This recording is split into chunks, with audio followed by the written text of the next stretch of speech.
Selanjutnya kepada penasihat hukum, kita berikan kesempatan hari Selasa yang akan datang. Berapa orang ahli atau saksi meringankan lagi yang akan saudara hadirkan? Rencana 2 sampai 3 yang mulia. 2 sampai 3. Baik. Saudara penuntut umum, berarti kita tunda hari Selasa yang akan datang dengan mendengarkan agenda ahli, ya hari Selasa, ahli yang didatangkan oleh penasihat hukum terdakwa dan saksi yang meringankan. Demikian sidang perkara nomor 796 Izin yang mulia. Ini dari tadi saya dilirik-lirik Pak Jaksa ini. Ada usulan yang mulia. Ya. Tadi Pak Jaksa dan penasihat hukum mengusulkan apabila dimungkinkan yang mulia, pergeseran jadwal yang tanggal berapa Pak Jaksa? Nggak usah malu-malu lah. Ayo, ya. Iya, itu usulannya. Kalau kami setuju-setuju aja yang mulia.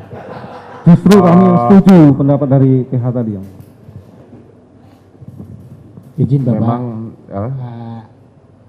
Memang jika diperkenankan, karena kan kita ini sudah maraton Pak. Kami pun jaksa ini satu-satu tumbang-tumbang juga Pak. Tiap hari, tiap minggu disuntik-suntik juga Pak, vitamin gara-gara ini. Jika diperkenankan Pak, ini kan mengingat juga ada rekan-rekan kami juga yang harus Natalan, apa segala macam. Kalau diperkenankan ditunda Januari tanggal 2 Pak, tanggal 1. Seperti itu Bapak. Tanggal 1 nggak bisa. Tanggal 2. Tanggal 3 ya? Mulai tanggal 3. Mulai tanggal 3 nggak apa-apa yang mulia. Jika diperkenankan. Saya usulan tanggal 3 mulia. Terima kasih atas usulan dari penasihat hukum dan jaksa penuntut umum.